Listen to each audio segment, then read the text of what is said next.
Hello दोस्तों, मैं विष्णु प्रसाद। चलिए आज हम लोग लक्ष्मीकांत की बुक भारत की राज्य व्यवस्था का शुरुआत करते हैं।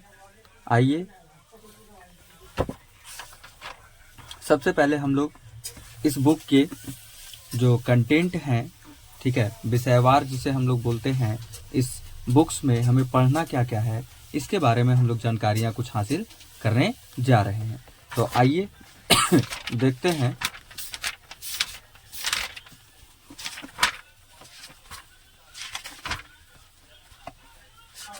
ये देखिए, यहाँ विषय सूची दी गई है, यानी कि सब्जेक्ट का लिस्ट दिया गया है।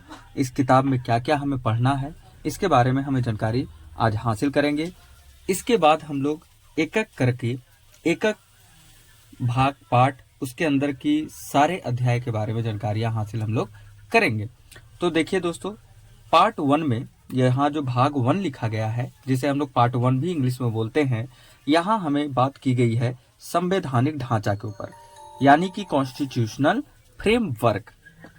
ठीक है, इसके तहत हमें पढ़ना है ऐतिहासिक पृष्ठभूमि, हिस्टोरिकल बैकग्राउंड।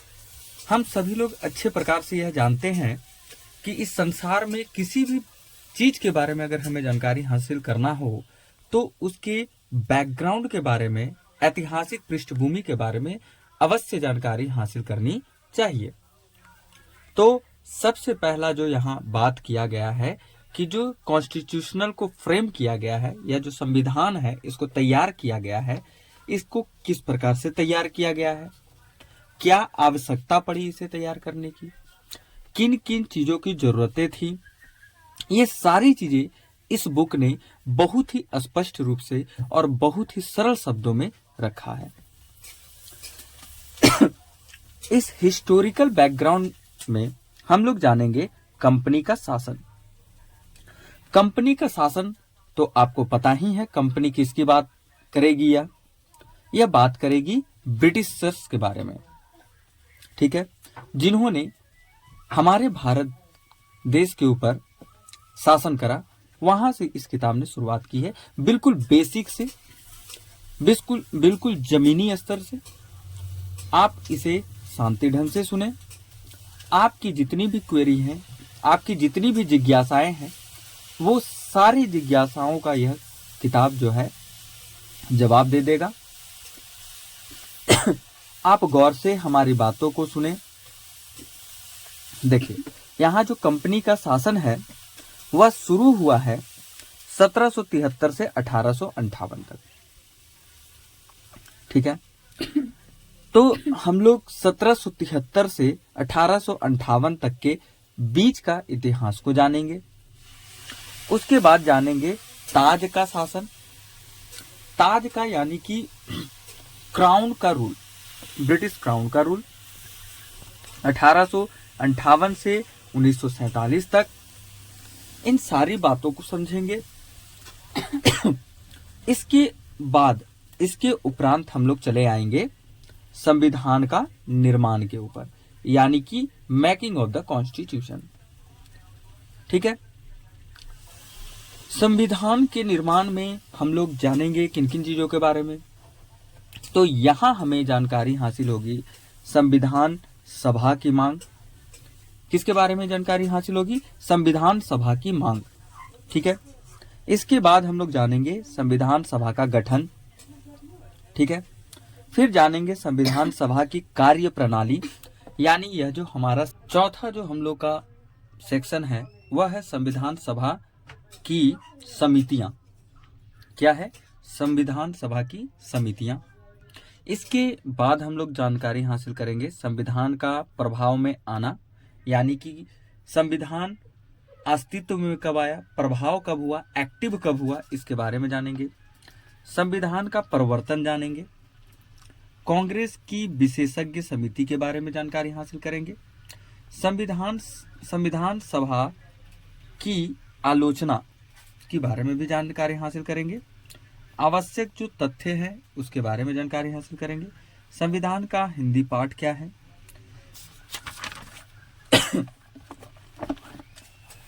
इसके बाद तीसरा जो अध्याय हम लोगों का शुरू होगा वो शुरू होगा संविधान की प्रमुख विशेषताएं, यानी कि salient features of the constitution. इसमें किन किन चीजों के बारे में हम लोग जानेंगे, तो यहां जानेंगे संविधान का विशेषता, ठीक है, संविधान की खासियत क्या है, संविधान की आलोचना। उसके बाद जानेंगे चैप्टर 4 में संविधान की प्रस्तावना, प्रिम्बल ऑफ द कॉन्स्टिट्यूशन। यह बहुत ही महत्वपूर्ण हो जाता है। यह जो चौथा चैप्टर है जो कि हमें पार्ट 1 में ही पढ़ना है, यह बहुत ही महत्वपूर्ण है।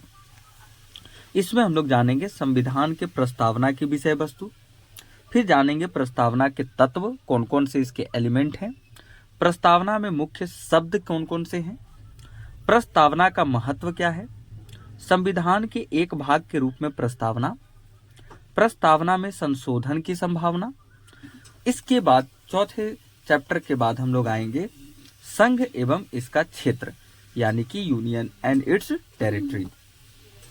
इसमें जानकारी हासिल करेंगे राज्यों का संघ, राज्यों के पूर्ण गठन संबंधी सांसद की शक्ति, बांग्लादेश के साथ क्षेत्रों का आदान प्रदान, केंद्र शासित प्रदेशों एवं राज्यों का उद्भव।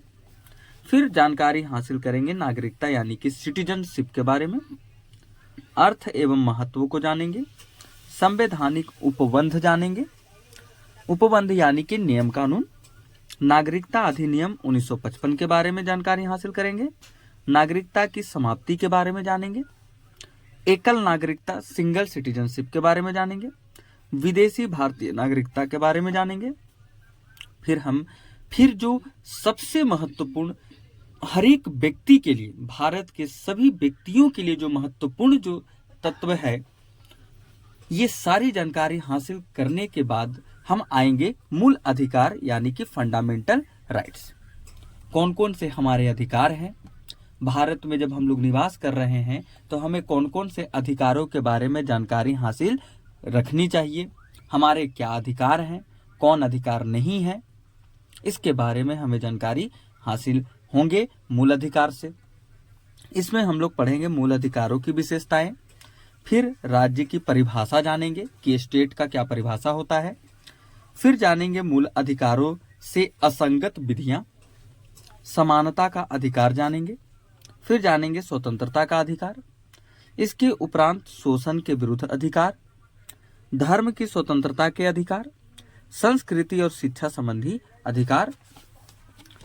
इसके बाद है संवैधानिक उपचारों का अधिकार, रिट प्रकार एवं क्षेत्र, सशस्त्र बल एवं मूल अधिकार, मार्शल लॉ एवं मूल अधिकार, कुछ मूल अधिकारों का प्रभाव, संपत्ति के अधिकार की वर्तमान स्थिति, यानी बोलते हैं ना कि संपत्ति का अधिकार क्या मेरा अधिकार है, ठीक है, सरकारें कैसे ले लेती हैं संपत्तियों को जबकि हम लोग खरीदे होते हैं, इनके बारे में यहाँ जानकारी हासिल करेंगे। मूल अधिकारों के अपवाद, मूल अधिकारों की आलोचना, मूल अधिकारों का महत्व, भाग 3 के बाहर का अधिकार। 8वां चैप्टर जो हमारा है वह है राज्य के नीति निर्देशक तत्व, जिसे इंग्लिश में बोलते हैं directive principle of state policy, DPSP इसको शॉर्टकट में बोला जाता है।